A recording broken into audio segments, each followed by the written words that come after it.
Hello friends, welcome to ACS CEO education mentor. Friend, आज के session में हमारा डिस्कशन का टॉपिक रहेगा आयुष की काउंसलिंग के बारे में। आयुष की जो अंडर ग्रेजुएट कोर्सेज के लिए काउंसलिंग हो रही है BMS, BHMS और BUMS में पूरे इंडिया में, इसके ऊपर आज थोड़ा सा डिस्कशन करते हैं। देखते हैं क्या रीसेंट एक्टिविटीज़ हो रही है, स्टूडेंट्स को क्या चीज़ देखनी चाहिए। काफ़ी स्टूडेंट्स ऐसे हैं जो नीट में क्वालिफाई हैं, काफ़ी स्टूडेंट्स ऐसे हैं जो नीट का एग्ज़ाम दिया है जिन लोगों ने, बट अनफॉर्चुनेटली वो क्वालिफाई नहीं हो पाए। जो मिनिमम क्वालिफाइंग नंबर रखे हैं उससे कम नंबर आए हैं। और कुछ स्टूडेंट्स ऐसे भी हैं जिन्होंने नीट का एग्ज़ाम नहीं दे रखा है, क्लास 12 में फिजिक्स केमिस्ट्री बायोलॉजी से उन्होंने पास आउट किया है, एडमिशन लेना चाहते हैं, लाइफ में कुछ करना चाहते हैं, बट एडमिशन नहीं ले पा रहे हैं। तो इन सभी स्टूडेंट्स के लिए थोड़ी सी क्लैरिटी आज के सेशन से देने की कोशिश करेंगे कि अभी क्या एक्टिविटीज़ चल रही है और फर्दर क्या होना है, जिससे स्टूडेंट को एक आइडिया मिल जाए कि वो आगे क्या करें। सेशन की शुरुआत करते हैं। पहले कुछ जो नियम आए थे, जो डिक्लेरेशन नोटिफिकेशंस आए थे गवर्नमेंट की तरफ से। तो आयुष की जो काउंसलिंग होती है ये मिनिस्ट्री ऑफ आयुष के अंदर आता है। Ministry of Ayush new Delhi से एक नोटिफिकेशन आया था लगभग 20 दिन 3 हफ्ते पहले, जिसमें ये लिखा हुआ था कि last cut off date for the AYUSH admission is 15 October 2019। इसका मतलब कि जो नीट क्वालिफाई का जो मिनिमम नंबर आए थे, सेटअप किया गया था जनरल वाले बच्चों के लिए 134 और कैटेगरी वाले बच्चों के लिए 107। तो क्वालिफाइंग परसेंटेज लास्ट जो डेट थी वो 15 अक्टूबर के बाद नीट क्वालिफाई की जो डेट है वो फिनिश हो जाती है। तो इसमें अब यहाँ पे संशोधन जो कुछ चेंजेस होते हैं वो चेंजेस किए जाएंगे इन रिमेनिंग सीट्स को फिल करते हुए। तो फिलहाल अभी हम कुछ काउंसलिंग एक्टिविटीज़ के बारे में देख लेते हैं, फिर इसके ऊपर एनालिसिस करेंगे कि अब आगे क्या होने वाला है सभी बच्चों के लिए। तो सबसे पहले जो इस बार से ऑल इंडिया कोटा से भी आयुष की काउंसलिंग हुई थी। ऑल इंडिया कोटा वाली ऐसी काउंसलिंग होती है जिसमें बच्चे अपने अलग अलग स्टेट्स में जाकर एडमिशन ले सकते हैं गवर्नमेंट और प्राइवेट कॉलेज में। उसकी काउंसलिंग तो फिनिश हो चुकी है, पूरी तरह से सारे राउंड हो चुके हैं, first round, second round, mop up round और स्टे वैकेंसी राउंड।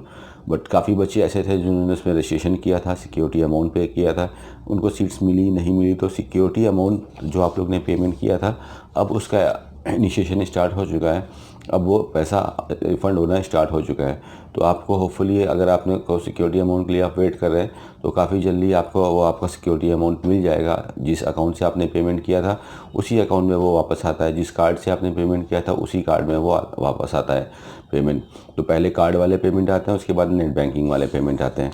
तो ऑल इंडिया कोटा का सिक्योरिटी अमाउंट काफ़ी जल्दी आप लोगों को मिल जाएगा माय डियर फ्रेंड्स। और इसके बाद फर्दर में एक्टिविटीज़ देखते हैं। उत्तर प्रदेश की बात करते हैं। तो उत्तर प्रदेश का मॉपअप राउंड चल रहा था दोस्तों। आप में से काफ़ी लोगों को पता होगा, 10 से 12 तारीख तक की डेट थी। 10, 11, 12 3 दिन चला लखनऊ में नेशनल होम्योपैथिक कॉलेज में। इसमें काफ़ी सीट्स थी गवर्नमेंट कॉलेज के अंदर और बहुत ही ज़्यादा सीट्स थी प्राइवेट कॉलेज के लिए। लेकिन इस मॉपअप राउंड में उन्हीं बच्चों ने पार्टिसिपेट किया जो नीट में क्वालिफाइड थे। अगर हम सीट्स के ऊपर एक नज़र डाल के देखते हैं तो गवर्नमेंट के अंदर 27 सीट्स थी, प्राइवेट होम्योपैथिक के अंदर BHMS में 615 सीटें थीं, प्राइवेट BMS के अंदर 1536 सीट्स थी। तो अगर हम ऐसे कैलकुलेशन लेते हैं तो लगभग 2400 के आसपास सीटें थी। अब देखने वाली बात है कि मॉपअप राउंड में कितना क्वालिफाइड बच्चा वहाँ पे पहुँचा और कितने बच्चों ने सीट गैप आउट करी। अगर हम यहाँ पे कंक्लूजन लेकर चलते हैं तो मॉपअप राउंड फिनिश होने के बाद भी अभी उत्तर प्रदेश में BMS और BHMS में दोनों सेक्टर में मिला के लगभग 1300-1400 सीटें खाली होने की चांसेस हैं।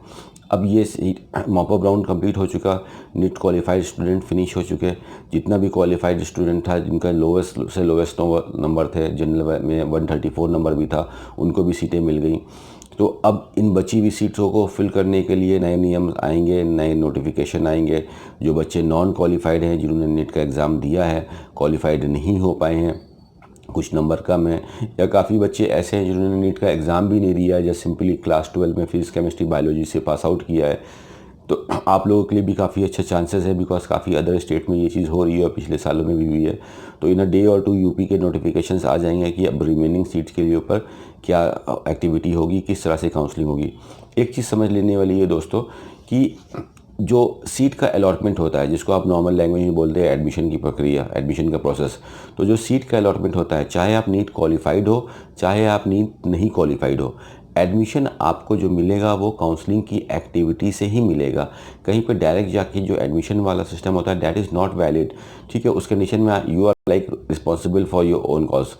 बट जो पिछले सालों में भी हुआ है और इस सालों में भी आप देख रहे हो कि कहीं पे भी एडमिशन होता है तो एक प्रक्रिया होती है, एक प्रोसेस होता है जिसको बोलते हैं काउंसलिंग एक्टिविटी। और इस काउंसलिंग एक्टिविटी होती है गवर्नमेंट अथॉरिटीज़ कराती हैं, उनके सुपरविज़न में आपका एडमिशन होता है। तो नॉन क्वालिफाई के भी एडमिशन 100% काउंसलिंग एक्टिविटी के हिसाब से ही होंगे। सो यहाँ पे काफ़ी ज़रूरी है कि आप रीसेंट एक्टिविटीज़ देखते रहो, वेबसाइट्स को देखते रहो, जिससे आपको क्लियर और एक्यूरेट नॉलेज मिले। मार्केट में बहुत से लोग बहुत सी चीज़ें बात करते हैं जिसमें से कई स्टूडेंट्स और पेरेंट्स को डिस्ट्रैक्शन हो जाता है। लेकिन अगर आपको क्लैरिटी पे जाना है, सही तरीके से चल रहा है, तो just keep watching the regular websites and आपको वहीं पे सारी ओरिजिनल इन्फॉर्मेशन मिलेगी। तो उत्तर प्रदेश में काफ़ी सीटें बची हुई हैं, मॉक अप राउंड ख़त्म हो चुका है। तो 15 तारीख के बाद यानी कि Friday most probably Wednesday Thursday तक हम लोग को वेट करना है। उत्तर प्रदेश में आ सकता है नॉन क्वालिफाइड के लिए आगे का प्रोसेस कि क्या रिमेनिंग सीटों को कैसे फिल करना है। उत्तराखंड में भी मॉक अप राउंड की कुछ सीटें बच गई थी, तो जो स्पेशल मॉक अप राउंड होता है यानी कि राउंड नंबर 4 उसकी प्रक्रिया करी गई, उसके लिए ऑफलाइन काउंसलिंग हुई है वहाँ पे 14 तारीख। आज वहाँ पे बच्चे पहुँच रहे हैं। तो जो रिमेनिंग सीट्स हैं अभी तो फ़िलहाल क्वालिफाइड बच्चों को ही बुलाया उत्तराखंड में, तो काफ़ी बच्चे पहुँचे उत्तराखंड में। आज वहाँ पे काउंसलिंग होगी, जो रिमेनिंग सीट्स निकल गई है। उत्तराखंड के बाद अगर हम देखते हैं हरियाणा की बात कर लेते हैं, तो हरियाणा देखिए एक ऐसा स्टेट है जहाँ पे आपके सामने नोटिफिकेशन आ चुका था काउंसलिंग के लिए। और हरियाणा में नॉन क्वालिफाइड बच्चे, यानी कि नॉन क्वालिफाइड भी नहीं, जो जस्ट क्लास 12 के पास हैं, उन बच्चों को भी चांसेस दी गई हैं। 15 तारीख को काउंसलिंग है, कुरुक्षेत्र में बच्चों को जाना है, फिजिकल काउंसलिंग है। और वहाँ पे 2 कॉलेज हैं, आपका एक एसजीटी कॉलेज है और एक दूसरा कॉलेज है। फ़ीस थोड़ी ज़्यादा है, 5 लाख रुपए 1 साल की फ़ीस है। वहाँ पे अगर आपने नीट क्वालिफाइड नहीं भी किया है, आप नीट में अगर फेल हो या क्वालिफाइड नहीं है या नीट का एग्ज़ाम नहीं भी दिया है, तो आप हरियाणा में जाके काउंसलिंग कर सकते हैं विदाउट नीट और वहाँ पे एक सीट ले सकते हैं। 15 तारीख को काउंसलिंग हो रही है। प्राइवेट सेक्टर में 5 लाख रुपए की 1 साल की फ़ीस है हरियाणा के अंदर। मैं आपको कॉलेज का नाम भी बता देता हूँ मेरे फ्रेंड्स।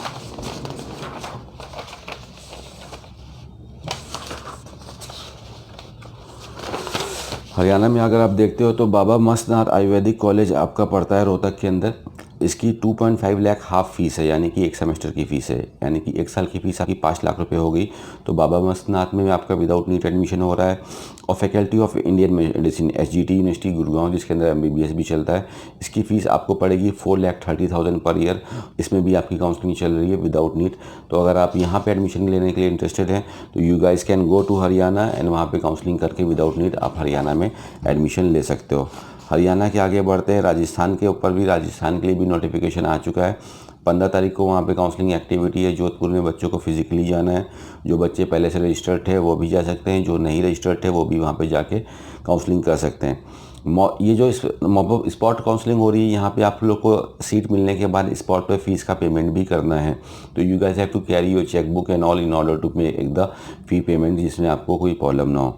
तो राजस्थान का भी जो हिसाब से नोटिस आया है, जिसको हमने एनालिसिस किया है, उसमें भी ये चीज़ समझ में आ रही है। ज़्यादा सीट्स तो नहीं है कि पहले हम वेटेज देंगे नीट क्वालिफाइड वाले बच्चों के लिए। इन केस अगर मेरिट लिस्ट ख़त्म हो जाती है, नीट क्वालिफाइड वाला बच्चा नहीं रहता है, उस कंडीशन में the student those who are not qualified the NEET examination और those who have not given the NEET examination, those will be also considered. उन बच्चों को भी मौका मिलेगा। राजस्थान की भी काउंसलिंग एक्टिविटी स्टार्ट है, कल 15 तारीख को होगी। तो जो बच्चे क्लास 12 से भी हैं तो वो भी यहाँ पे आप जा सकते हो। अगर सीट की अवेलेबिलिटी रहती है तो राजस्थान में भी सीट मिल जाती है। नॉन क्वालिफाइड के लिए एक सबसे बड़ा फंडा ये चीज़ होता है कि नंबर ऑफ़ सीट्स बहुत ज़्यादा इंपॉर्टेंट करता है। काफ़ी स्टेट हैं नियम निकालते हैं, बट जहाँ पे नंबर ऑफ़ सीट्स ज़्यादा होती हैं तो वहाँ पे इजीली एडमिशन मिल जाता है। अगर सपोज़ के लिए कहीं पे कोई स्टेट है, उसके पास 15 सीटें बच रही हैं, 20 सीटें बच रही हैं, नॉन क्वालिफाइड के लिए ऑर्डर गया, तो उसमें भी मेरिट बनती है। अब कोई बच्चा है जिसका 134 क्वालिफाइड होता है, उसका 133 है, 130 नंबर है, क्वालिफाइड नहीं है लेकिन अच्छा नंबर है, और दूसरा बच्चा है इसका 100 नंबर है या 90 नंबर है, तो यहाँ पे भी मेरिट के हिसाब से ये अलॉटमेंट होता है क्लास 12 से पहले पहले। तो ये सब चीज़ें काफ़ी देखने वाली चीज़ें होती हैं।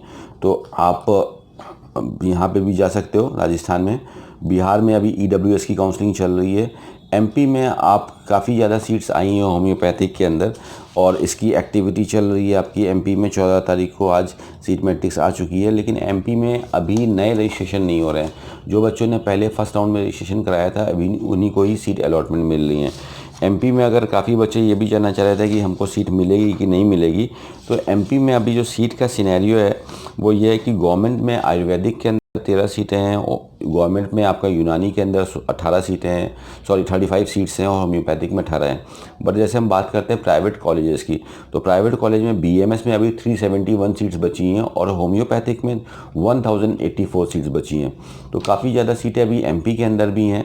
और इधर आपको नेचुरोपैथी में भी सीट है जिसके लिए नीट की रिक्वायरमेंट नहीं है, विदाउट नीट भी हो जाएगा आपका नेचुरोपैथी BNYS के अंदर। तो MP में भी अभी ये एक्टिविटी ख़त्म होने के बाद 15 तारीख के बाद जो बची हुई सीट्स हैं, खासकर जो होम्योपैथिक की सीट्स वहाँ पे काफ़ी ज़्यादा बच रही हैं, उसके ऊपर भी नोटिस आ सकता है, और जो बच्चों ने नीट नहीं क्वालिफाई किया है आपको वहाँ पे एडमिशन लेने का मौका मिल सकता है। बट वो भी एडमिशन आपकी काउंसलिंग एक्टिविटी के द्वारा ही होंगे, इसलिए वेबसाइट को विज़िट करना बहुत ही ज़्यादा इंपॉर्टेंट है दोस्तों। MP के आगे महाराष्ट्र में पढ़ते हैं, तो महाराष्ट्र ने अपनी लिस्ट निकाल दी है एलिजिबल बच्चों के लिए जो इंस्टीट्यूशनल राउंड के लिए एलिजिबल हैं। अब उन बच्चों को जो भी इंस्टीट्यूट में वो इंटरेस्टेड हैं एडमिशन लेने के लिए, उस इंस्टीट्यूट में डायरेक्ट अप्लाई करना है और वहाँ पे जाके अपनी मेरिट के हिसाब से सीट लेनी है। पंजाब ने एक बार 30 सितंबर को एडमिशन लिया था विदाउट नीट पे। 30 अक्टूबर को आपका पंजाब और राजस्थान ये 2 स्टेट में एडमिशन हुआ था, विदाउट नीट पे हुआ था। काफ़ी बच्चे जो पहुँचे उनको सीट भी मिली। पंजाब में दूसरा मौका दिया है, 14 तारीख और 15 तारीख यानी कि आज और कल पंजाब की काउंसलिंग दोबारा से हो रही है।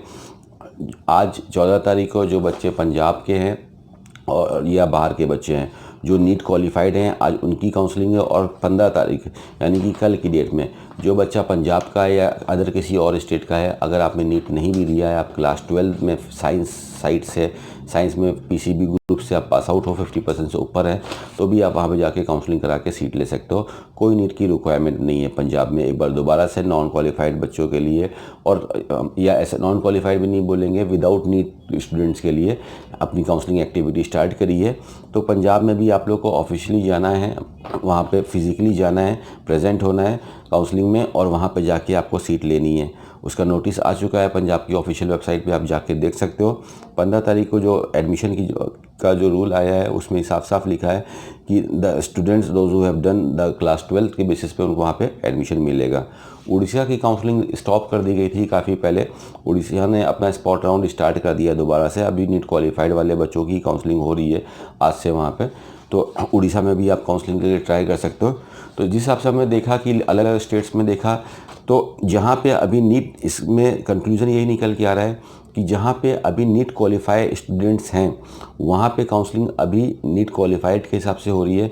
बट काफ़ी स्टेट अभी आपके सामने हरियाणा निकल के आ गया है, राजस्थान निकल के आ गया है और पंजाब निकल के आ गया है, जिन्होंने ऑलरेडी अभी नॉन क्वालिफाइड के लिए काउंसलिंग स्टार्ट कर दी है। तो इसको देखते हुए अभी बचे हुए 2-3 दिन के बाद, यानी कि खासकर 15 अक्टूबर के बाद, कल के बाद, उत्तर प्रदेश में भी नॉन क्वालिफाइड के लिए एडमिशन होपफुली ज़रूर स्टार्ट होंगे, बिकॉज काफ़ी ज़्यादा सीटें उत्तर प्रदेश में भी बची हुई हैं। और MP में भी जैसा कि हम सीट्स देख रहे हैं, होम्योपैथिक में भी अभी काफ़ी ज़्यादा सीट्स हैं, तो MP में भी there will be a good chance कि MP में भी नॉन क्वालिफाइड बच्चों के लिए काउंसलिंग होगी।